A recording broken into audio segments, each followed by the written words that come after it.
Impecable. Ahí apareció estás compartiendo pantalla, eso se me va a ir, ¿no? Sí, supongo yo.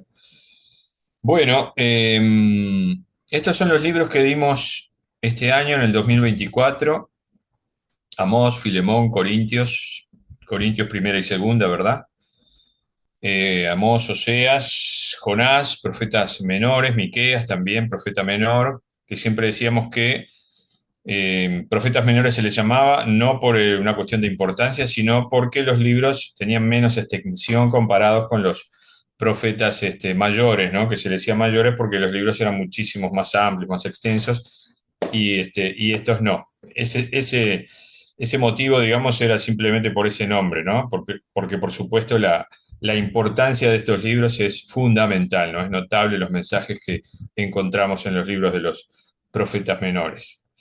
Eh, Segunda de Reyes dimos, que lo dimos juntamente con Crónicas, también con Segunda de Crónicas, donde, bueno, digamos como que se combinan los dos, ¿no? Pero hicimos mucho más énfasis en Segunda de Reyes, donde tenemos mucho más detalles. Crónicas es mucho más de hechos, mucho más de historia, pero a veces también hay información que ayuda, ¿verdad? Ayuda, digamos, a completar lecciones que dimos de Reyes, ¿no? Pero básicamente nos apoyamos en Segunda de Reyes, ¿no? Primera de Reyes ya la habíamos dado el año pasado. Y bueno, y estos son los libros que dimos entonces, ¿no? Así vamos a hacer un resumen de ellos, tener una idea. Es bueno después que quien quiera decir algo en cuanto a qué representa este libro o versículos a veces importantes de estos libros, ¿no? Que todos tenemos en nuestro corazón. Se desmutea simplemente, bueno, y dice, comparte con nosotros, ¿no? Lo que significó tal o cual libro para ustedes, ¿no? Es bueno que compartamos entonces la experiencia que tuvimos en estos libros y a veces versículos, ¿verdad? Que realmente están muy fijados en nosotros y nos ayudan, ¿no? A enfrentar la vida siempre, ¿verdad? Así que bueno, vamos a empezar con Corintios. A ver, no me cambia, decía, ¿qué pasa? Cliqué con el mouse arriba, o si no con la flechita del. Ahí va. Ahí está. Bueno, vamos a empezar con Corintios entonces. Acá tenemos para ubicarnos geográficamente dónde estaba ubicado Corintios, ¿verdad? Se ve por allí, ¿verdad? Acá lo tenemos, Corintios, ubicado allí, una ciudad absolutamente comercial, una ciudad donde allí confluían diferentes culturas también, inmigrantes también ahí se juntaban, lo que implicaba entonces un movimiento de gente importantísimo. Bueno, el escritor es Pablo. Es bueno que ustedes vayan abriendo allí Primera de Corintios, ¿verdad? Porque así también ustedes van viendo los versículos importantes que se destacan. Y bueno, ya en el primer versículo vean que Pablo es sencillamente que él se identifica, ¿no? Como escritor en este libro, ¿no? Yo estoy manejando acá la nueva traducción viviente y en el primer versículo justamente dice, yo, Pablo, elegido por la voluntad de Dios para ser un apóstol de Cristo Jesús, escribo esta carta junto con nuestro hermano Sóstenes, ¿no? Sóstenes era quien lo acompañaba.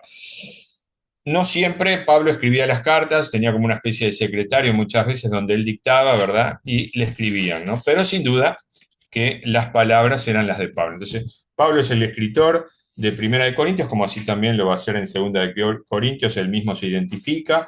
La carta fue alrededor del 56 después de Cristo, del año 56 después de Cristo. Se dice que la escribió desde Éfeso, ¿sí?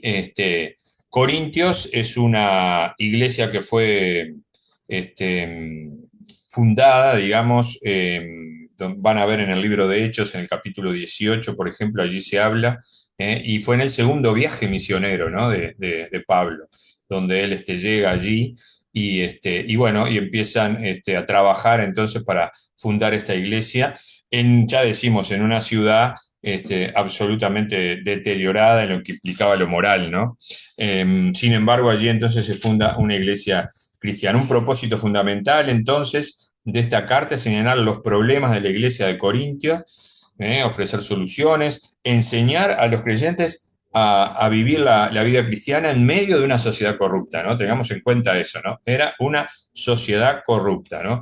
Una iglesia en crecimiento que tenía muchos problemas y que tenemos que tener en cuenta que nosotros también somos una iglesia en crecimiento y donde también hay muchos problemas. Y posiblemente vamos a ver problemas similares, aunque esta, como quien dice, vemos los movimientos de la iglesia primitiva, y han pasado un montón de años, pero sin embargo vemos cómo problemas se repiten, porque bueno, es una cuestión del ser humano, ¿no? Es una cuestión del corazón del ser humano, como ha dicho nuestro Señor, que el mal está en el corazón del hombre, y sin duda que somos problemáticos y se necesitan entonces poder solucionar todos los inconvenientes que se van presentando, ¿no? Bueno, como decía, en Hechos 18, del 1 al 17, ahí se ven los comienzos, una ciudad reconocida por su comercio, sus riquezas, su cultura científica, su filosofía, ¿sí? Se filosofaba tremendamente allí la ciudad de griega, ¿verdad?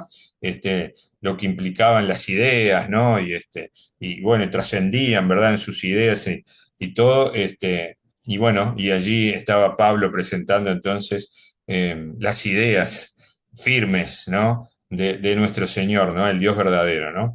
Una ciudad también con mucho arte y una vida libertina, ¿no? Una vida desenfrenada de sus habitantes. Eh, ahí la tienen para que ustedes vean en dónde está ubicada, digamos, ¿no? Desde el punto de vista de cómo confluían también para el comercio, que implicaba mucho también eso en la conducta de sus propios habitantes, ¿no? El comercio, los emigrantes, los inmigrantes, ¿no? Todos allí se juntaban, ¿no? Por eso tenía todos los problemas morales que de alguna manera caracterizan a las ciudades donde se da todos estos movimientos, ¿no? De gente de todas partes, ¿no? Y dicen que la inmoralidad era tan común que se desarrolló el término popular de corintizar, cuando se iba a esa ciudad, ¿no? Decían, vamos a corintizar, ¿no? O sea que eso significaba tener una vida desenfrenada, llena de lujuria. Concretamente era así, ¿no? La situación religiosa allí en Corintios era tremenda, ¿no? En cuanto a lo que significaba también de idolatría. Y allí, por ejemplo, había un templo en honor a la diosa Afrodita, a la diosa griega del amor, ¿sí? Que para los romanos era Venus, se llamaba Venus. Bueno, y en ese templo dicen que había 1000 prostitutas que trabajaban en un sentido ritual, es decir, el acto sexual era parte de lo que era el culto, ¿sí? Concretamente así. Inclusive dice que bajaban después del templo estas prostitutas también a la ciudad, en una especie de liturgia, en una especie de culto también, ¿verdad? Como para extender, digamos, ese acto bueno, que sencillamente era de desenfreno, de lujuria, ¿no? Como para extendernos también a otras partes de la ciudad, ¿no? Entonces, bueno, los cristianos, los corintios que vivían allí, realmente vivían en una cultura muy complicada, mucha presión, mucha tensión, la corriente era muy fuerte, pero qué bueno, ¿no? Que allí en esa ciudad se funda una iglesia cristiana, ¿no?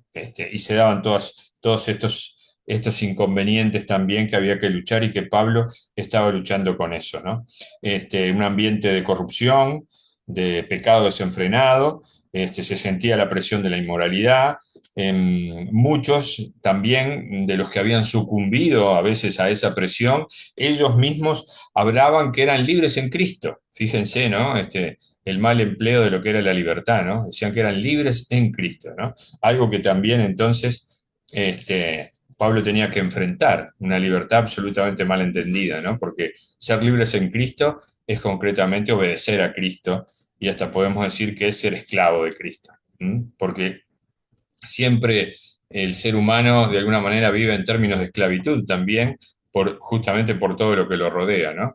Entonces, como que tenemos que aferrarnos realmente a los principios morales firmes de Cristo, entonces para verdaderamente ser libres. Entonces, esto era lo que predicaba Pablo, ¿no?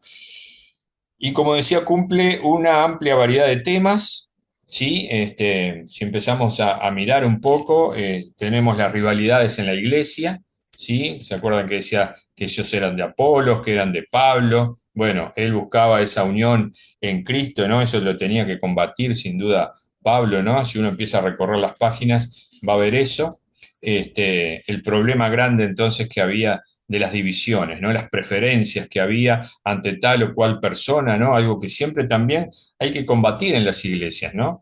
Porque hay que mirar a Dios y no mirar a la persona. Por supuesto que a veces podemos tener cierta preferencia, no sé, por predicadores o por el pastor determinado, que puede haber, ¿no? En fin, por el trato, ¿verdad? Pero sin duda no podemos estar aferrados con todo nuestro corazón al ser humano porque sabemos que hay falencias y si, bueno, si ese ser humano cae por diferentes motivos, caemos junto con esa persona, ¿verdad? Entonces hay que mirar a Dios. ¿Eh? En la iglesia hay que mirar a Dios realmente siempre, ¿verdad? Y inclusive en las falencias, entonces con la ayuda de Dios poder entonces también juntos solucionar los problemas, ¿no? Esas rivalidades entonces que se daban en la iglesia. También combate un tema de incesto. Recuerdan entonces que un miembro de la iglesia dicen que tenía relaciones con su madrastra, que bueno, que concretamente Pablo pide que lo tenga que expulsar de la iglesia, ¿no? Que no podía seguir allí, ¿no? O sea, una disciplina que había que tener en forma importante. También Pablo en este libro me enfrenta a la demanda legales entre hermanos, ¿sí? Había litigios allí que llevaban a los tribunales, ¿no? Y que Pablo lo que exhorta realmente es a que, bueno, que lo presenten a la iglesia todo eso, ¿verdad? Que no lleguen a ese enfrentamiento entre hermanos, ¿no? Que eso era realmente de muy mal testimonio, ¿no? De muy mal testimonio, ¿no? Y aparte iban a tribunales que no eran cristianos, imagínense entonces lo que eran, ¿no? Estos cristianos enfrentándose entre ellos frente a gente no cristiana, el testimonio era un desastre, ¿verdad? En la forma, digamos, que se deterioraba, ¿no? El ambiente cristiano, ¿no? Y Pablo lo que exhorta es que, bueno, entre ellos tenían que arreglarse a nivel de la iglesia, con los hermanos, charlando y buscando ponerse de acuerdo, e inclusive hasta habla también de que, bueno, que a veces había que renunciar, buscando la paz. Hasta ese punto habría que llegar, ¿no? También habla de los dones espirituales, el abuso que había de los dones espirituales, ¿sí? Si ustedes recorren las páginas van a ver también esos temas, ¿no? Había un abuso muy grande en lo que implicaban los dones, también se manejaban mal, había a veces mucho orgullo en que uno tenía tal o cual don y se sentía superior a otros. Recuerdan que Pablo enfrenta todo eso y llega un momento que dice, bueno, ahora yo le voy a presentar uno de los mayores dones, ¿no? ¿Se acuerdan cuál era ese? Cuando habla el tema de los dones y dice, bueno, ahora le voy a presentar uno de los mayores dones, que si no tengo eso, nada soy. ¿Se acuerdan cuál era? Estás muteada, Norma. El amor, hermano, El el amor. amor, el La amor. primera de Corintios 13, ¿verdad? Impresionante, es el himno al amor, donde realmente esa actitud en nosotros supera todo, porque Pablo llega a decir que si no tengo amor, nada soy, ¿no? Y que el amor nunca deja de ser, ¿no? Podía tener todas las actitudes hermosas, conductas hermosas, dejar todo mi dinero, bueno, ser como tímbalo que suena, pero que realmente retiñe si no tengo amor, ¿no? O sea, como que sencillamente es barullo simplemente, ¿no? El amor, ¿no? Por sobre todas las cosas, ¿no?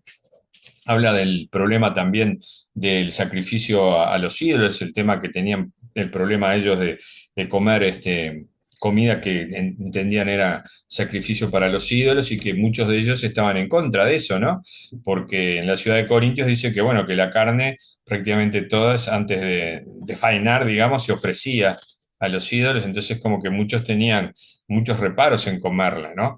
Entonces él habla de eso, ¿no? Y sencillamente dice que los ídolos no sirven para nada, que los ídolos de alguna manera los hacemos nosotros, ¿no? Y que tenemos que estar aferrados al Dios verdadero únicamente, ¿no? Pero también habla del hermano débil, ¿se acuerdan? Del hermano débil, ¿sí? De que si bien un hermano fuerte no tiene ningún problema con eso, porque sabe, ¿verdad? Que sencillamente el ídolo no es nadie, simplemente le estamos dando nosotros poder al ídolo, y estamos aferrados al Dios verdadero, pero de todas maneras tenemos que tener consideración con el hermano débil, ¿sí? Que si el hermano Una débil tiene... piedra de tropiezo. Exactamente, no ser piedra de tropiezo, ¿verdad? Eso también era importante. Fíjense qué sensibilidad, ¿no? Qué sensibilidad que tenía Pablo para expresar las cosas, ¿no? Otro tema también que habla son los desórdenes en los servicios de la iglesia. Acá toca el tema de la Santa Cena, ¿recuerda?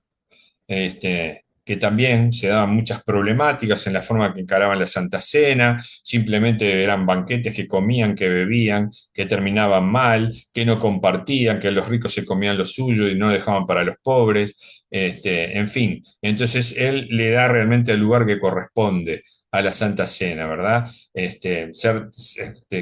Participar de la Santa Cena en forma digna, ¿sí? Digna, ¿no?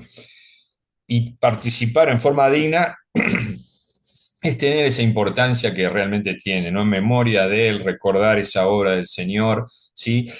Y una cosa que me parece importante, porque a veces pasa, ¿no? Que muchas veces dicen, no, yo no quiero participar en la Santa Cena porque he pecado, estoy en pecado, este, pero justamente a veces ese momento son de confesión y de restablecer la buena relación con nuestro Señor para participar en forma digna, ¿sí? Y tener esa recomposición entonces de nuestra vida y de nuestra relación con el Señor, ¿sí? Es importante, ¿no? El participar en forma digna es eso, ¿no? Cuando Pablo dice que nos examinemos, está hablando justamente de que miremos en nuestro corazón cómo estamos haciendo este acto, en qué forma, si le estamos dando realmente la importancia que tiene, ¿no? Lo fundamental que es, ¿no? Es en memoria de nuestro Señor, recordando entonces esa obra maravillosa, ¿no? Que es el cuerpo y la sangre de nuestro Señor, ¿verdad? Que nos dan la salvación, ¿no? Entonces, bueno, Pablo se ocupa de todas estas problemáticas y siempre señalando a Cristo como solución definitiva, ¿no? Tenemos también que responde a preguntas que tienen que ver con el matrimonio, ¿sí? Tenemos el tema doctrinal también importante de la resurrección, ¿se acuerda? Que había también mucha confusión en eso, ¿verdad? Y una cosa importante que en aquel tiempo había una secta que hacía fuerza, que eran los gnósticos. Los gnósticos le daban todo un tono espiritual a lo que era la resurrección también, y como que el cuerpo no tenía nada que ver, inclusive hasta que era una cuestión del espíritu, ¿no? Y que el cuerpo simplemente se deterioraba, ¿no? Y Pablo, en este capítulo, él habla concretamente de que el cuerpo se va, digamos, a recomponer, ¿sí? Van a ser cuerpos glorificados, ¿no? el capítulo 15, el capítulo 15 entonces de Primera de Corintios. Un versículo clave, hermanos, que quiero compartir con ustedes, que tiene esta lección, es el capítulo 1, versículo 10. Y dice, amados hermanos, les ruego por la autoridad de nuestro Señor Jesucristo que vivan en armonía los unos con los otros, que no haya divisiones en la iglesia, por el contrario, sean todos de un mismo parecer, unidos en pensamiento y propósito. Capítulo 1, versículo 10 es la nueva traducción viviente, le digo por si encontraron algunas palabras diferentes, pero bueno, me resulta muy clave este versículo realmente y muy claro aquí entonces en esta versión, ¿no? Y bueno, sin duda las personas claves en esta carta, Pablo fundamental, Timoteo también, y también los miembros de la clase de Chloe en el último capítulo, él hace mención a estos también.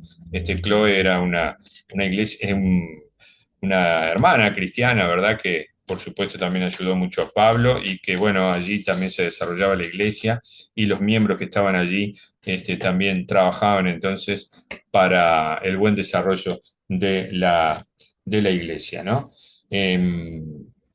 Me gustaría de repente que alguno quisiera decir algo sobre esta carta y de repente, no sé, algún versículo que les resulte importante en esta carta, ¿no? De todo lo que hemos dado. Sería lindo que pudieran también participar en ese sentido. Así que si tienen algún comentario, adelante.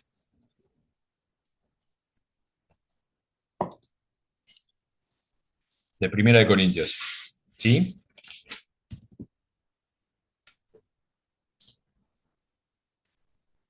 ¿No? ¿Está todo dicho? Bueno, entonces vamos a entrar en Segunda de Corintios. ¿Les parece? Segunda de Corintios.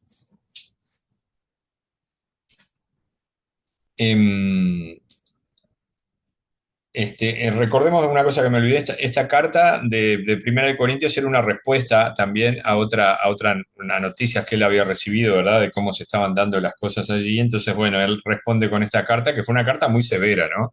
Muy fuerte, buscando cambios realmente por todas las cosas que allí, las cosas mal que se estaban desarrollando allí, ¿no? Y bueno, después escribe Segunda de Corintios. Segunda de Corintios también, por supuesto, tenemos a Pablo allí, tenemos, esto fue alrededor del 57 después de Cristo, se dice que fue desde Filipos. Los temas importantes es la autoridad del ministerio apostólico de Pablo, porque él recibe noticias que muchas cosas han mejorado, ¿no? Por parte de Tito. Él recibe noticias, ustedes vean los primeros versículos, eh, que habían mejorado, pero se estaban dando otras problemáticas, ¿no? Y una de las problemáticas importantes que se estaban dando justamente eran cómo trataban de combatir todo lo que era la autoridad y el ministerio de Pablo, ¿no? El ministerio apostólico de Pablo, ¿no? Había mucha gente, sobre todo judaizantes, que trabajaban en contra de Pablo, ¿no? Entonces querían simplemente dejarlo muy mal frente a lo que era entonces la iglesia de Corinto, ¿no? Entonces, acá es un tema también muy importante, ¿no? Hay un tema también de la disciplina de la iglesia, toca el tema también de la ofrenda, toca el tema también de la doctrina, de la sana doctrina, ¿verdad? Este, y bueno, pero están estos falsos maestros que están combatiendo, ¿no? Tremendamente, ¿no? Em, Acá, digamos, como decía, Pablo esperaba encontrarse con Tito, quien le traía noticias entonces de las condiciones de la iglesia de Corinto, y los cambios que podían haber habido y la reacción que tuvieron a esa primera carta que fue muy, pero muy severa, ¿no? Y Pablo muestra su alegría por los cambios, pero también, como decía, están estas malas noticias, ¿no? En cuanto a la presencia de los falsos maestros que cuestionaban entonces la autoridad y el apostolado de Pablo. Y Pablo aclara entonces su ministerio, ¿no? Hace énfasis en el nuevo pacto, fundamental, cómo implica ese nuevo pacto, por supuesto que es por gracia, pero implica responsabilidades, todo esto se va desarrollando siempre, el ministerio que se va desarrollando se efectúa a la luz del juicio de Cristo, ¿no? Es Cristo que está entonces llevando a el Cristo, digamos, el que va a tener el juicio y donde todo se va a ajustar en ese juicio único, ¿no?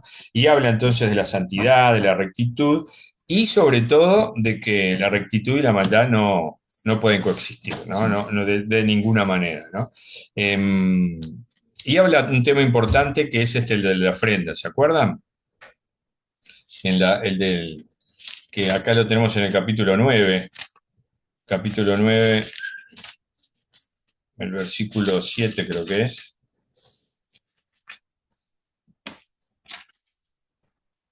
El versículo 7 que en la nueva traducción viviente dice, cada uno debe decidir en su corazón cuánto dar y no den de mala gana ni bajo presión, porque Dios ama a la persona que da con alegría. ¿Sí? Casi todos, por supuesto, conocemos, cada uno dé como propuso en su corazón, no con tristeza ni por obligación, porque Dios ama al dador alegre.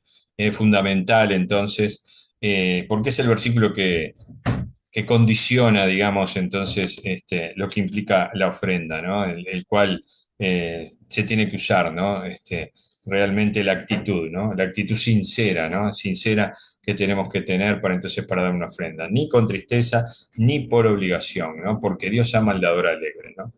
Eh, Tenemos, por supuesto, la idea muy clara de que Dios es el proveedor de todo, todopoderoso y proveedor de todo, y todo lo que tenemos es gracias a Dios, entonces como que simplemente devolvemos algo de lo que Él nos da, ¿no? Que eso es fundamental, ¿verdad? Y bueno, ese tema aquí Él lo toca, y bueno, y como decía también, todo el tema de defender su autoridad, ¿no? Y hay un capítulo importante, si recuerdan el capítulo 12. ¿Qué tenemos ahí en el capítulo 12 en Segunda de Corintios? A ver si me dice alguien.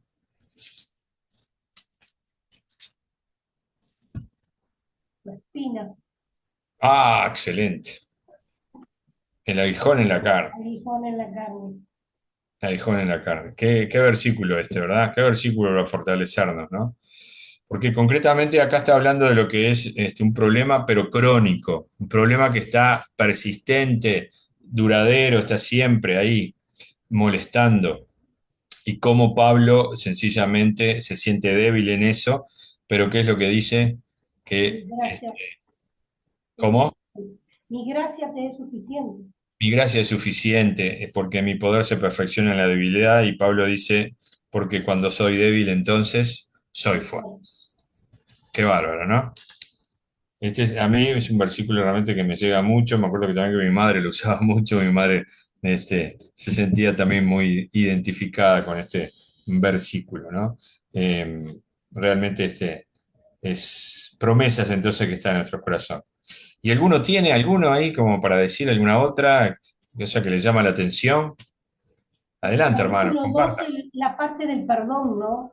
Cuando habla del perdón a esa persona que había pecado. Y si los corintios le perdonaban, Pablo también le iba a perdonar siempre basado en la autoridad de Cristo, ¿no? Ah, sí, sí, El perdón para el pecador, ¿no? sí, sí. Parte de- Tal cual, tal cual. Y esta promesa, este versículo que habla del poder que se perfecciona en la debilidad, es interesante porque Pablo lo que viene es justificando justamente su apostolado, su ministerio, mostrando de alguna manera sus credenciales y hablando y poniendo como en tercera persona a la persona que tuvo esa experiencia celestial, ¿no? Que fue él directamente, pero como que bueno, en su humildad, digamos, él lo pone en tercera persona, pero viene hablando de sus credenciales y finalmente habla de esa debilidad, ¿no? De esa debilidad que él tiene, ¿no? Es un capítulo realmente muy interesante, ¿no? También habla de la ofrenda, ¿se acuerda de la ofrenda a los pobres de Jerusalén? Ese también es un tema interesante que lo había comenzado en Primera de Corintios y ahora retoma este tema de vuelta y bueno, y quiere sencillamente que porque era una iglesia bastante fuerte económicamente, que bueno, que sencillamente se concrete esto, ¿no? Y que entonces compartan entonces y den el dinero que se necesita, la ayuda que se necesita para los pobres de Jerusalén, ¿no? Una iglesia muy perseguida y por otra parte dice que también en aquel tiempo la situación económica en Jerusalén era muy difícil, ¿no? Así que bueno, aquí entonces tenemos las dos cartas de Corintios, ¿no? Muchos temas importantes entonces que nos van guiando y que, bueno, tenemos que tenerlos como ejemplo para el desarrollo también de nuestra iglesia y para poder solucionar que tenemos problemas que podemos tener, ¿verdad? En nuestra iglesia, que como decimos, ¿no? Las iglesias no es que llegan a un punto de perfección, sino que se van desarrollando, ¿no? Y en ese desarrollo hay muchos inconvenientes, ¿no? Recuerdo el versículo de Filipenses, ¿no? En el capítulo 3, ¿no? Cuando dice que olvidándome ciertamente lo que queda atrás y extendiéndome hacia adelante, prosigo a la meta del llamado supremo en Dios en Cristo Jesús, ¿no? En el sentido de aprender de los problemas, poder solucionarlos, pero extendernos adelante, ¿no? Seguir hacia la meta. Bueno, muy bien. Aquí entonces hemos dado Corintios. Y ahora vamos a entrar en el Antiguo Testamento. Vamos a entrar en lo que es Segunda de Reyes. Segunda de Reyes, que fue el libro que dimos, ¿no? Segunda de Reyes, una continuación de Primera de Reyes, una narración de la monarquía hebrea, entonces, ¿verdad? En primera instancia fue un libro solo, que bueno, que después se dieron los libros, que de alguna manera como para que sea más manejable también. Y bueno, es una narración entonces del desarrollo de los reyes de Israel, ¿no? Vamos a buscarlo.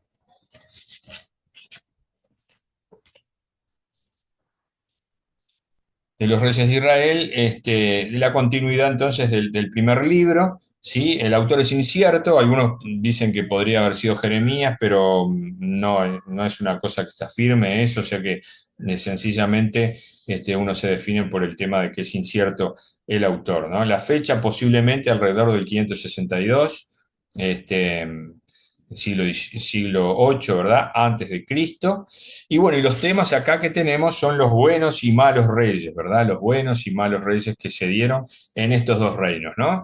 Recuerdan que primeramente fue un reino que se dividió, que se hicieron estos dos reinos, reino de Israel, reino de Judá, ¿sí? Reino del norte, reino del sur, ¿sí? Donde, bueno, sencillamente, todos los problemas después de la muerte de Salomón, ¿sí? Con Jeroboam I, digamos, que fue el primer rey, digamos, de,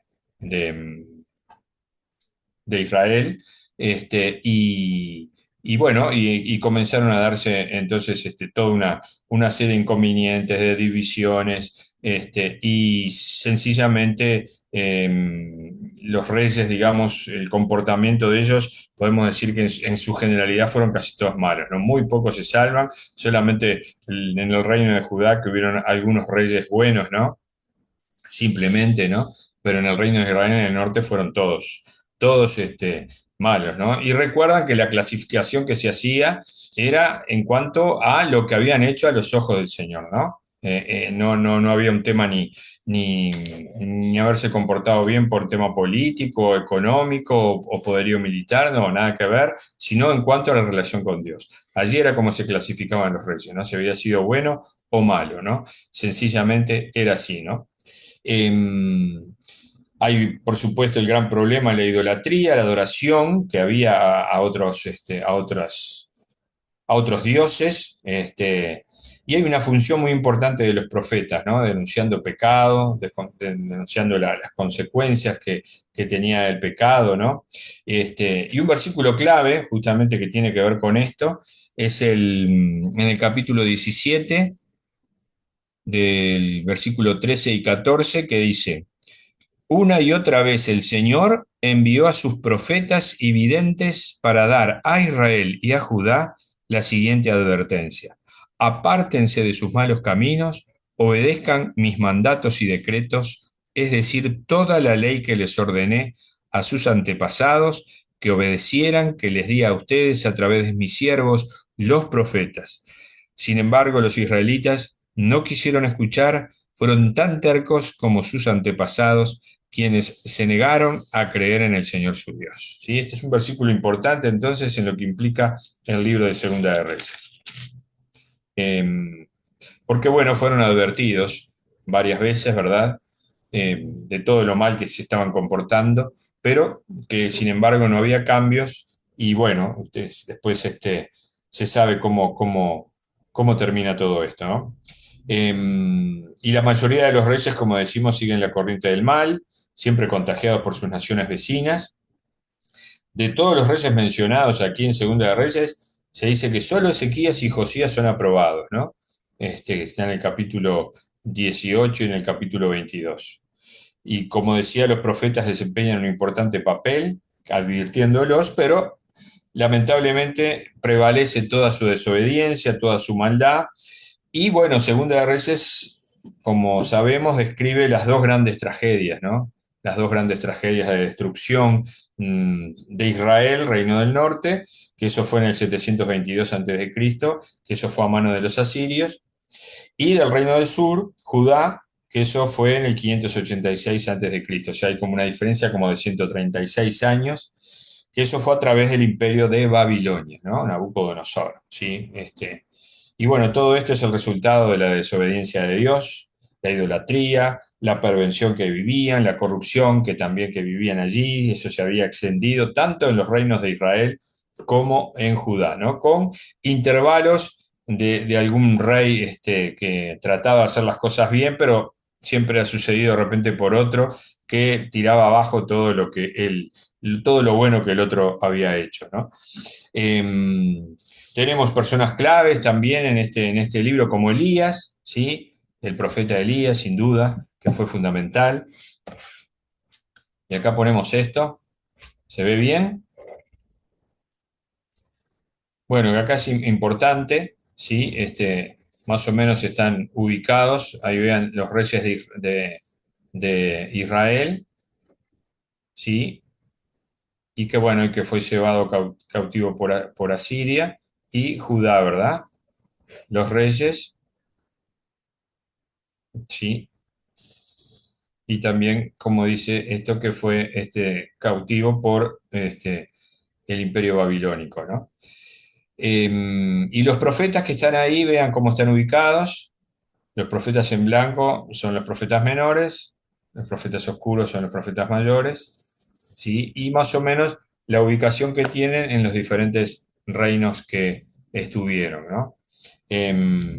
Y bueno, Elías también que es fundamental, ¿no? En lo que implica su ministerio, y Eliseo también, ¿no? Elías, bueno, recuerdan todas las experiencias que tuvo Elías en cuanto a enfrentar a los dioses de Baal, después toda la depresión que tuvo, cómo Dios trata con él para sacarlo de esa depresión, y que finalmente se lo lleva al cielo, ¿no? Y Elías como el continuador de su ministerio, ¿no? Que también es un ministerio sumamente importante. Recuerdan con la mujer tsunamita, la resurrección del hijo, con Amán, la sanidad de la lepra, ¿verdad? También, por supuesto, un ministerio muy importante, ¿no? Y personajes en estos libros. Tenemos a Jezabel, ¿no? Que después muere a manos de Jehú. Bueno, Jehú que liquida toda la dinastía de Acab, ¿sí? Bueno, importantes funciones como Isaías, con Ezequías para ayudarlo, ¿sí? Bueno, Manasés, un rey también que se destaca en el sentido de todo lo malo que hizo, y después tiene un gran arrepentimiento, ¿no? Que también eso influye mucho, ¿verdad? En, en ver cómo en ese arrepentimiento Dios perdona, ¿no? En ver la misericordia de lo que tiene el Señor, ¿verdad? Y bueno, también, como decía Nabucodonosor en el Imperio Babilónico, que lleva finalmente cautivo al reino de Judá. Así que bueno, sería Segunda de Reyes. No sé si quieren agregar algo, hermanos. Ahí más o menos tenemos en este esquema, ¿sí? Allá arriba, no sé si lo ven ustedes, Sí, se ve bien. ¿sí? Arriba del todo, que cuando se divide el reino, ¿sí? Y cómo se divide entonces Jeroboam, Roboam en Judá, y los profetas cómo están ubicados, ¿sí? Y abajo también sigue un poco la narración después del fin del cautiverio. Laura levantó la mano, ¿sí? Laura. No, que una de las cosas que me hace también pensar mucho los libros de Reyes es en la idolatría, ¿no?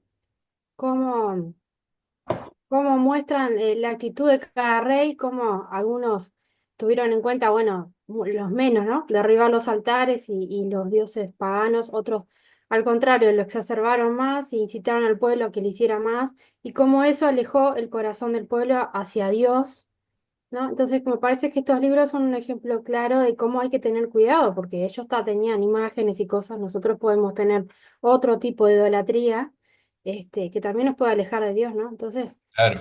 a mí me resultó práctico en ese aspecto, este tipo de estudiar los reyes, que capaz que no son para mí los más divertidos de estudiar, pero en sí, me parece que tiene mucho aprendizaje en ese aspecto. Sí, sí, tal cual. Y como decís vos, la idolatría, que hoy, bueno, ha cambiado de forma, pero que también sigue, ¿no? La idolatría sigue, ¿no? En muchos aspectos, y esa adoración nos aleja de Dios, ¿no? Es un punto muy importante, ¿no? La adoración, ¿no? Como dice una frase, tomamos la forma del Dios que adoramos, ¿no? Y siempre tenemos una necesidad de adoración, ¿no? O sea que si no hacemos una adoración correcta, que es en el caso del Dios verdadero, vamos por un muy mal camino. Decio. Uy, este libro nos dejó bastante, ¿no? Porque fueron muchas cosas, ¿no? Actitudes malas, pero de diferentes tipos que también nos enseñaban, ¿no?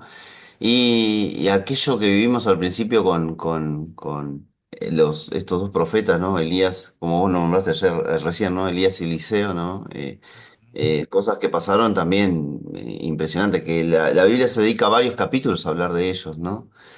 Pero bueno, Manasés a mí fue una cosa que, si bien ya lo había leído en otras veces, otras oportunidades, pero preparando estas clases, a mí me impactó nuevamente, ¿no? El encontrarme con esto de Crónica, todo lo que dice Crónica, Lo interesante también como la Biblia también no son libros aislados, no son versículos aislados, sino que todo está unido, ¿no? Y la importancia de estudiar juntamente con Crónicas el libro de Reyes, ¿no? Y nos encontramos con ese Manasés que se arrepintió. No dio tiempo de solucionar todos los errores que había cometido en vida, pero sí hubo un arrepentimiento de parte de Dios y un trato de Dios que también nos enseña mucho de la misericordia de Dios frente al arrepentimiento humano, ¿no? Eso es muy interesante. Y bueno, un poco siguiendo la línea de lo que decían recién, los libros de Reyes y toda la historia del Antiguo Testamento, que seguramente ahora vas a concluirlo ahí con los profetas, los profetas terminan siempre dejando un mensaje de esperanza. O sea, más allá del fracaso humano, allá en Adán, después como familia y ahora como sociedad, como pueblo, porque ellos tenían todo para salir adelante, porque ellos tenían la verdad de Dios frente a ellos. Pero no, ellos prefirieron elegir otras cosas y fracasaron, al igual que Adán. Tenía su verdad frente a ellos, frente a él, y él decidió elegir otra cosa, no seguir con Dios. Y ese alejamiento es la evidencia de todo Antiguo Testamento del fracaso humano y la necesidad de una figura como Jesucristo, ¿no? Que va a enderezar todo lo que el ser humano por sí no puede volverse a Dios, ¿no? Y es muy interesante por eso también toda esa línea del Antiguo Testamento y de los reyes, ¿no? Sí, sí, tal cual, ¿no? Y cómo, digamos, en Judá sigue la dinastía, ¿no? Que se va dando y que va a terminar en Jesucristo, ¿no? Y no sucedió eso en el Reino del Norte, ¿no? Sino que las dinastías ahí iban aniquilándose por X motivo y pasaban a otras, ¿no? O sea, totalmente había un desorden en ese sentido, ¿no? Pero en Judá había un orden determinado que termina en Jesucristo. Un libro excelente realmente. A Yo ver, acá mi esposa quiere quiero, decir algo. quiero decir algo porque este libro, bueno, tenemos muchas enseñanzas, ¿no? Pero una de las cosas que me llamó mucho la atención de este libro es que Joacam fue el que, digamos, derribó los lugares altos y como que se la jugó, digamos, y hizo realmente lo que Dios quería, y cómo el hijo Manasés hizo todo lo contrario, ¿no? Porque Ujú. me llamó la atención esas dos, digamos, Joacam Vos decís hizo, Ezequías. ¿cómo? Ezequías, decimos. Ay, era hijo de Joacán. Sí, porque después de. Manasés era hijo de Joacán. A ver si yo estoy bien. Dio 15, ¿te acuerdan que le dio 15 años y alguno dijo por ahí, ay, si no le hubiera dado 15 años no hubiera venido Manasés? 15 años más de vida, sí.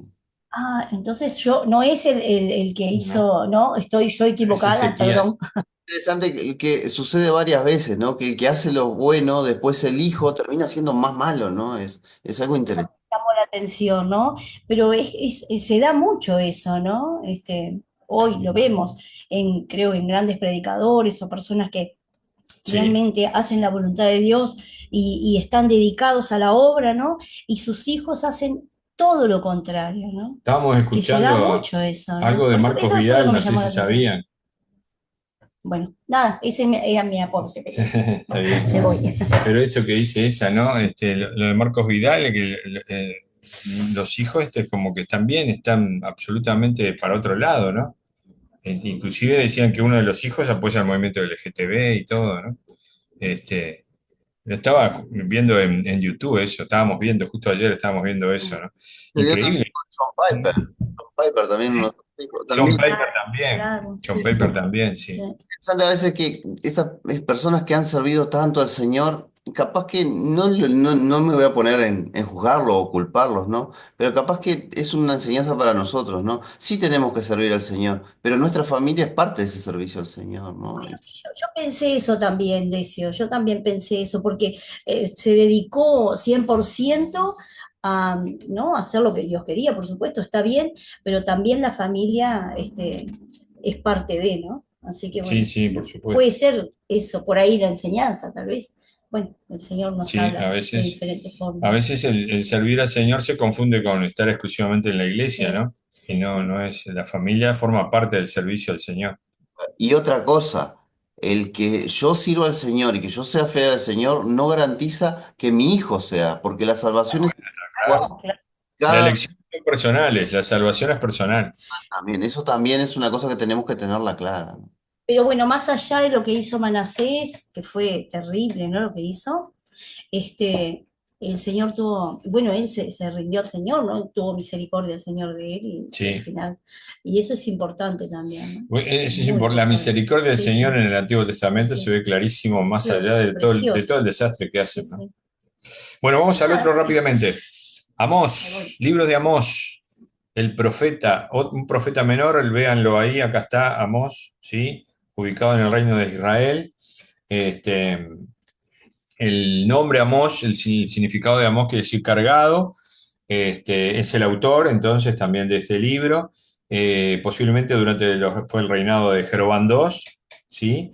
De Israel y Usías de Judá. Esos eran los reyes que estaban. Otra cosa muy, muy importante también que se hablan reyes es que siempre el autor muestra cómo habla de Israel, pero habla también de Judá, mostrando los reyes que estaban en esos momentos, queriendo mostrar justamente que más allá de la división que ellos hicieron, esto era una unidad para el Señor. Había una unidad, porque el que divide es el ser humano, ¿no? Y el que realmente junta es nuestro Señor, ¿no? Unidos en el Señor, ¿no? Porque el humano tiene esa dificultad muchas veces de división, ¿no? Y hace alrededor del 760 a.C., ya estamos en el siglo 8, y temas importantes, acá tenemos en este libro, la satisfacción en Dios, la justicia y la religión vana, ¿no? Y sobre todo, acá lo que se habla era la corrupción enorme que había, la injusticia social enorme que había. Dicen que Amós es llamado uno de los primeros sociólogos en la historia, porque bueno, justamente él se ocupa de toda la injusticia social que allí se vivía, que se manejaba, ¿no? Este, Personajes claves, por supuesto, el profeta Amós, Amasías, que es un profeta que en realidad estaba al servicio del rey y lo que quería era que Amós de ninguna manera confrontara al rey, entonces Amasías confrontaba a Amós para que hablara realmente cosas bonitas y que no viniera con esas advertencias que decíamos, ¿no? A Jeroboam II, que era el que en aquel tiempo gobernaba, ¿no? No era un sacerdote, Amós, ¿sí? No era un sacerdote, sino que era un pastor de ovejas y cultivaba higueras, ¿sí? Cultivaba higueras, de eso se trataba su función, ¿no? Pero fue llamado por el Señor. Y fue fiel, ¿no? Más allá de que no era un sacerdote, ni siquiera tenía la preparación para eso, pero fue fiel a su llamado, ¿no? Que es un patrón bíblico que siempre tenemos, ¿no? El Señor es el que llama, ¿no? Lo podemos ver tanto en el Antiguo como en el Nuevo Testamento, ¿verdad? Lo vemos en Abraham, lo vemos en Moisés, lo vemos en Samuel, lo vemos en David, lo vemos en el Nuevo Testamento, ¿verdad? En Mateo, con el sígueme, ¿sí? Lo vemos realmente en Pablo, por supuesto, ni que hablar, ¿no? Es el Señor el que llama, ¿no? El Señor llama y cuando el Señor llama, no se puede decir que no, ¿no? Él fue fiel entonces a ese llamado y llevar entonces el mensaje de Dios al pueblo de Israel, ¿no? A pesar de estar en Judá, ¿eh? Era una persona que estaba sencillamente en Judá, pero fue llamado para dar el mensaje en el reino del norte, ¿no? Es allí entonces donde se dirigía ese mensaje, ¿no? Comienza pronunciando juicio a las naciones vecinas, ¿sí? Pero luego se dirige a Israel concretamente para denunciar la injusticia, la corrupción que allí había, la corrupción que había en tribunales, la avaricia, la idolatría que allí se manejaba, ¿no? Tiene no sé si recuerdan, todas esas visiones que él tiene, ¿no? Que se van a dar, ¿verdad? Que se le va a dar al pueblo de Israel, ¿no? Visiones importantes bueno, que eran realmente mensajes proféticos que representaban el juicio de Dios. Y esto, bueno, todas estas visiones dan esa forma, esos mensajes proféticos, ¿no? Había entonces dos puntos importantes, pero un desastre. La corrupción religiosa y la prosperidad, pero pervertida. Una prosperidad, digamos que sencillamente era absolutamente injusta, ¿no? De cómo se explotaba entonces a los pobres, cómo se utilizaba, ¿no? Pero este libro concluye con la esperanza de la restauración, ¿no?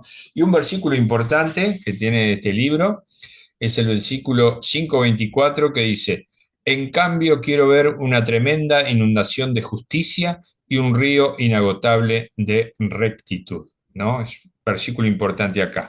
Y hay un versículo muy importante, perdón, me confundí, es en Miqueas, entre él y los profetas.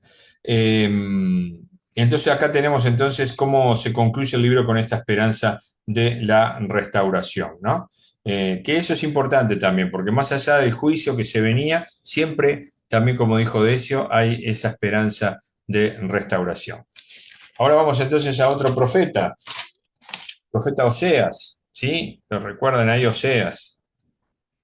Realmente es una historia trágica de amor, pero con un final feliz, que realmente es muy fuerte, ¿no? Oseas predicó alrededor del 753 antes de Cristo, también denunciando la infidelidad de Israel, pero el tema que esto él lo vive en carne propia, ¿no? Lo vive, esa infidelidad lo vive en carne propia, todos esos estragos dolorosos de la infidelidad, ¿no?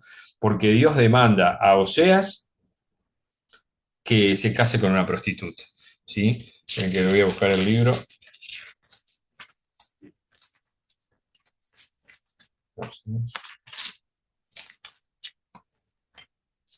Que se case con una prostituta, así sencillamente como para que él sufra, digamos, una experiencia personal y a partir de allí entonces él comience a dar ese mensaje al pueblo de Israel, ¿no? Ahí lo tenemos a Oseas, entonces ubicado allí, también contemporáneo de Amós, y, y, y bueno, aparte de esa tristeza que él tiene de su propia experiencia, vemos el corazón quebrantado de Dios por la prostitución del pueblo de Israel, que le abandonó para ir tras dioses ajenos, ¿sí? Este es el tema entonces de la profecía de Oseas, pero vemos la expresión de un Dios misericordioso y amoroso que está dispuesto a perdonar a su pueblo, ¿no? Que está dispuesto a perdonar a su pueblo porque también lo representa allí Oseas en lo que hace. Por supuesto, si se arrepiente, ¿no? Si hay una vuelta a Dios, ¿no? El versículo clave aquí es el 3:1, que dice: entonces el Señor me dijo, ve y ama otra vez a tu esposa, aun cuando ella comete adulterio con un amante. Esto ilustrará que el Señor aún ama a Israel, aunque se haya vuelto a otros dioses y le encante adorarlos. Vean lo que dice, ¿no? Que le encante adorarlos. Es decir, que esta mujer, Gomer, estaba en una condición que le gustaba, pero que sin embargo, Oseas lo que tenía que hacer era ir y convencerla y traerla y manifestarle entonces la misericordia. Sencillamente sacarla de ese lugar que a ella le gustaba, que quería estar. Y ese es el gran problema del ser humano, ¿no? A veces, ¿no? Está en una situación donde le gusta, donde se siente cómodo, pero se está haciendo daño, muchísimo daño, ¿no? Y la misericordia del Señor actúa para sacarlo de ese lugar, ¿no? Como que se fuerzan situaciones quizás en esa persona cuando el Señor quiere para que cambie y para que conozca al Señor, y pueda de repente tener convicción de pecado y arrepentirse, ¿no? Se acuerdan que, bueno, Oseas se casa con Gomer, tienen 3 hijos, ¿sí? Gomer le es infiel, el matrimonio queda destruido, sin embargo, Oseas va a buscar a Gomer a que se arrepiente y le ofrece el perdón y la restauración. Entonces aquí se simboliza aquí la experiencia de Dios con el pueblo de Israel, ¿no? Al igual que Gomer, Israel recibiría perdón y restauración si el pueblo se volvía a Dios. O sea que vean la misericordia del Señor, ¿no? Si el pueblo se volvía a Dios. Si nos volvemos al Señor, si buscamos el arrepentimiento, como dice Primera de Juan, si confesamos nuestros pecados, Él es fiel y justo para perdonar nuestros pecados y limpiarnos de toda maldad. Así es, entonces. Y bueno, después tenemos a Jonás. Estoy yendo rápido porque ya se nos va el tiempo. Jonás, ahí lo tenemos a Jonás también, que bueno, Jonás tiene una experiencia impresionante también. Y vamos a ubicarnos acá en lo que es Nínive, ¿sí? Ahí está Nínive, donde Dios le manda a Jonás que tiene que predicar, ¿no? Y esto es como si el Señor nos pidiera a nosotros que le fuéramos a predicar a una banda de asesinos, bueno, el Señor nos pide eso y nosotros tenemos que ir, ¿no? Y obviamente nos va a costar mucho, ¿verdad? Poder meternos en ese ambiente, ¿no? En ese ambiente tremendo, porque sencillamente lo que el Señor quiere que Jonás le vaya a predicar a los asirios, ¿no? El imperio cruel de aquel momento que estaba tomando una, una fuerza tremenda, una expansión tremenda, pero con una violencia y una crueldad tremenda, ¿no? Cada vez que ellos tenían, digamos, obtenían la victoria en determinado lugar, en algún pueblo, lo hacían de una manera despiadada, ¿no? De muerte, de incendios, de torturas, de la crueldad que tenían, no había piedad ninguna, ¿no? Bueno, a ese pueblo, a ese imperio, digamos, ¿no? Que estaba resurgiendo con una fuerza bárbara, Dios le dijo a Jonás que le fuera a predicar, ¿no? Jonás, el significado de Jonás quiere decir paloma, ¿no? Es interesante eso, ¿no? Y se acuerdan que Jesús hace mención a Jonás, ¿no? Jesús hace mención a Jonás en Mateo 12:40, ¿no? Cuando dice que la señal del profeta Jonás, así como Jonás estuvo en el vientre del gran pez durante 3 días y 3 noches, el Hijo del Hombre estará en el corazón de la tierra durante 3 días y 3 noches, ¿no? Nombrando entonces la experiencia de Jonás en el vientre de ese gran pez, ¿no? O sea, Jonás entonces también vivió durante el reinado de Jeroboam, ¿sí? ¿Se acuerdan? Lo tenemos ahí a Jonás, también está en el gobierno de Jeroboam II. Y bueno, nos habla de cómo Dios puede llegar a pedirte a nosotros, ¿no? Que le vayamos a predicar a quien menos queremos, pero que tenemos que ir, ¿no? Esta tarea se la pidió a Jonás, ¿no? Es llamado a predicar a los habitantes de Nínive, pero bueno, Nínive, la capital de Asiria, pero Jonás se niega a eso, ¿no? Y se acuerda, se toma un barco que va para cualquier otro lado, allí se desata una tormenta enviada por el Señor, los marineros lo tiran al mar a Jonás, ¿verdad? Porque, bueno, era el culpable de esa tormenta, y el gran pez es quien termina tragando a Jonás, que está 3 días y 3 noches allí. Él tiene una oración importante, recuerdan.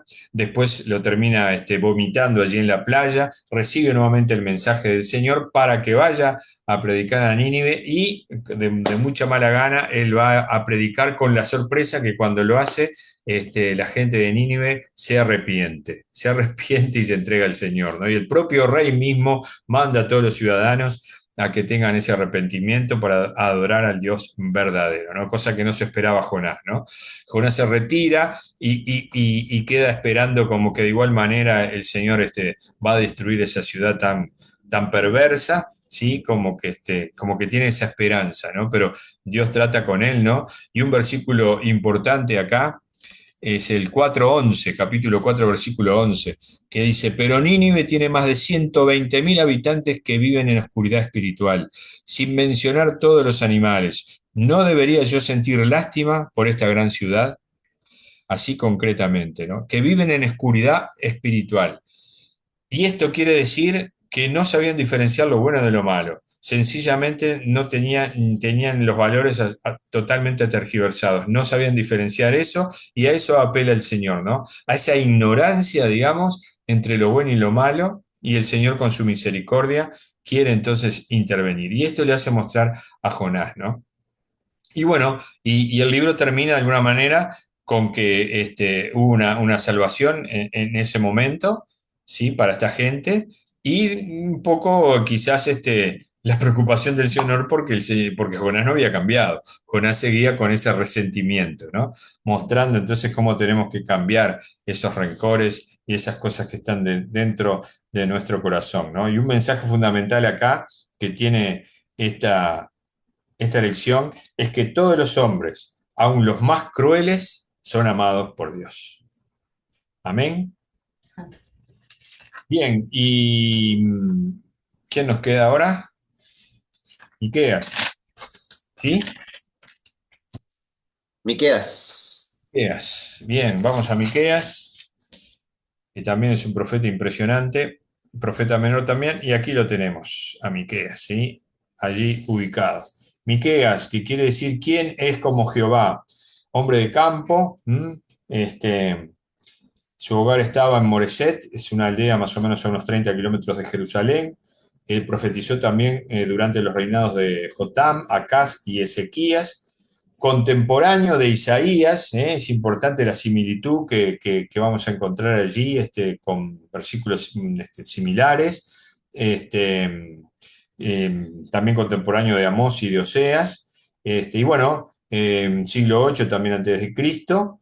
Él denuncia la inmoralidad, la avaricia, la corrupción, ¿sí? La arrogancia que había también en aquellos tiempos, convoca a los sacerdotes, a líderes, a cambiar también, porque el Señor está a punto de juzgarlos por su maldad.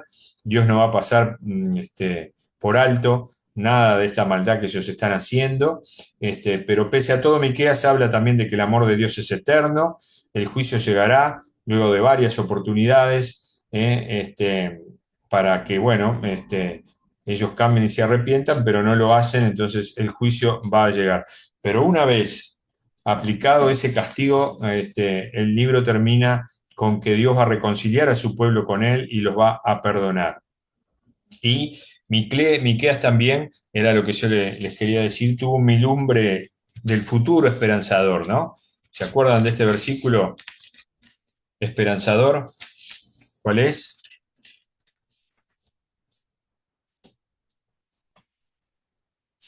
¿No? ¿No se acuerdan? 5:2. Muy bien, 5:2. Pero tú, oh Belén Éfrata, eras solo una pequeña aldea, eres solo una pequeña aldea entre todo el pueblo de Judá, no obstante, en mi nombre saldrá de ti un gobernante para Israel, cuyos orígenes vienen desde la eternidad. ¿Sí? Aquí claramente está hablando de Jesucristo, ¿no? Es este vislumbre esperanzador de que hablamos, ¿no?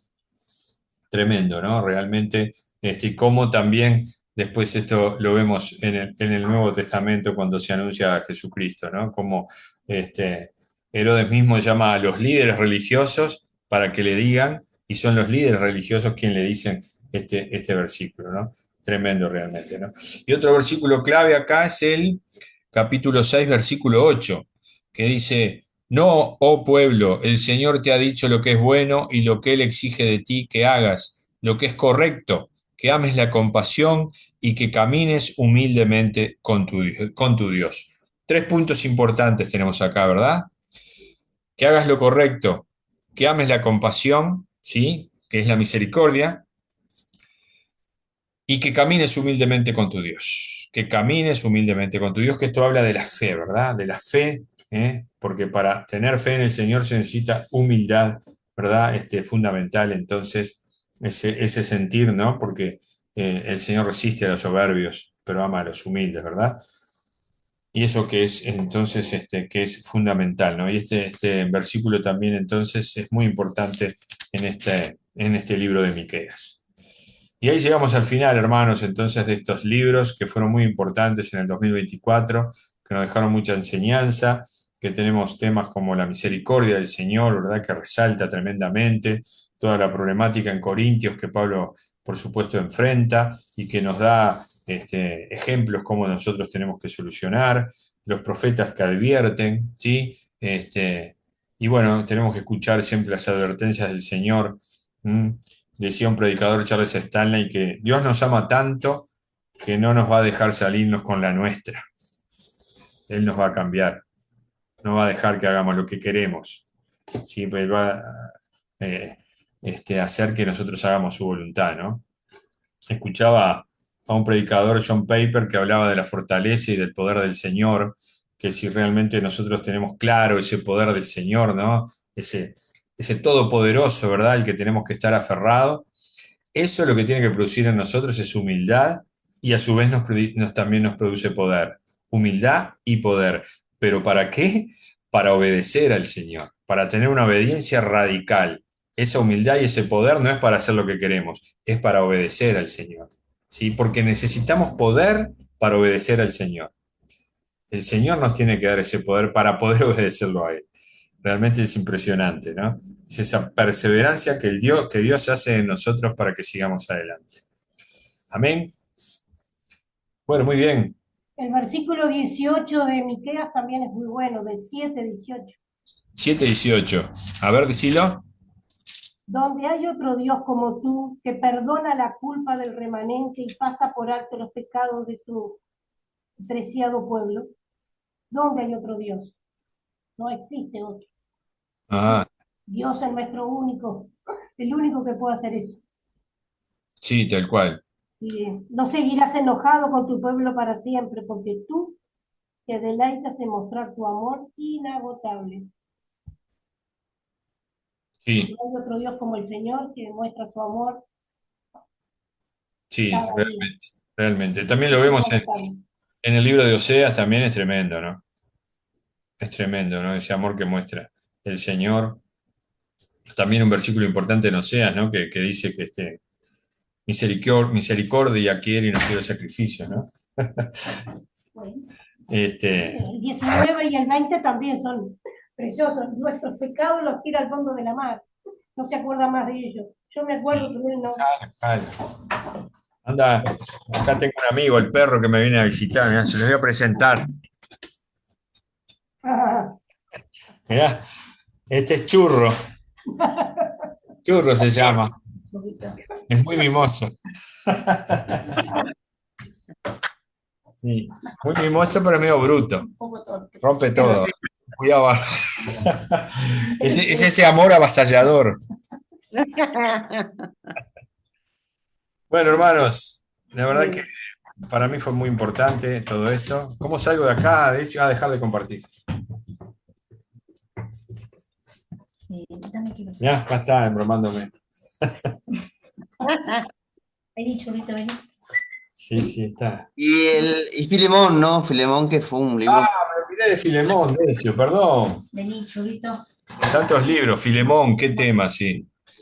Qué tema, Filemón, realmente. Mirá los cables. Me lo Eso sí. llevo, me lo llevo. Vení. Filemón es también una historia de perdón, ¿no? Una historia de perdón, donde Onésimo, ese esclavo, se escapa de Filemón, tiene un encuentro con Pablo, es una carta de la prisión, ¿no? Filemón, ¿se acuerda? Tiene ese encuentro con Pablo y se convierte, y después Pablo le escribe la carta a Filemón para que lo reciba, para que lo perdone, para que lo tome como un hermano en Cristo, que le va a ser útil en su ministerio, ¿se acuerdan que le dice? Y que, bueno, que realmente antes era inútil, pero que ahora le va a ser útil, ¿no? Y que le perdone, inclusive le dice que, bueno, si le debe algo, que le ponga la cuenta de él, ¿no? Que es realmente como un símbolo de Cristo mismo, ¿no? Que él paga nuestras deudas, ¿no? Y para que nos perdone, ¿no? Déjalo entrar. Vamos con el perro, que se me... que también es una carta de perdón impresionante, realmente. Bueno, y ahí teníamos todos los... Menos mal que me hiciste acordar de eso, me había olvidado, Filemón. Querido también cerrar con este libro, ¿no? Pensar en este libro al final, ¿no? Porque hay mucha cosa de ese libro, ¿no? De esa carta, ¿no? Y toda la misericordia, el amor, cómo Dios nos ve igual a todos, ¿no? No importa la posición que tenemos, ¿no? Y cómo tenemos que considerar al hermano y pensar en el hermano, ¿no? Y bueno, que también sea un pensamiento que nos quede para este 2025, ¿no? De considerar al hermano, ¿no? Que somos todos útiles en la obra de Dios de diferentes maneras. Pero somos todos importantes, no hay nadie que está por encima de nadie. Mismo que los rangos en este mundo sean diferentes, en el reino de los cielos somos todos iguales delante del Señor. Eso Claro, es. y es importante esta carta de Filemón también en el sentido de que Filemón, Onésimo era un esclavo y el nivel social de esclavitud en aquel tiempo era el más bajo. Y el amo era absolutamente dueño de la vida y de la muerte de la persona. Por eso digo que Filemón sencillamente si quería liquidarlo lo podía hacer, ¿no? La ley lo amparaba. Pero sin embargo, esa carta de Pablo es una carta de misericordia para que lo perdone. Y bueno, Filemón era un cristiano que tenía una iglesia en su casa también, ¿no? O sea que es un libro también cortito, pero con un mensaje sumamente sustancioso.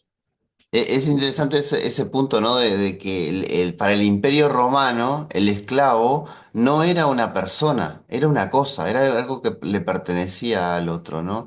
Y sin embargo, a eso es lo que apuntaba, ¿no? La gran diferencia en el reino de los cielos, ¿no? No hay nadie todos los seres humanos somos iguales delante del Señor. Hay unos que son perdonados porque han creído y hay otros que no, pero la diferencia ahí la hace Jesucristo, ¿no? Pero en realidad Claro, somos todos iguales delante de Dios.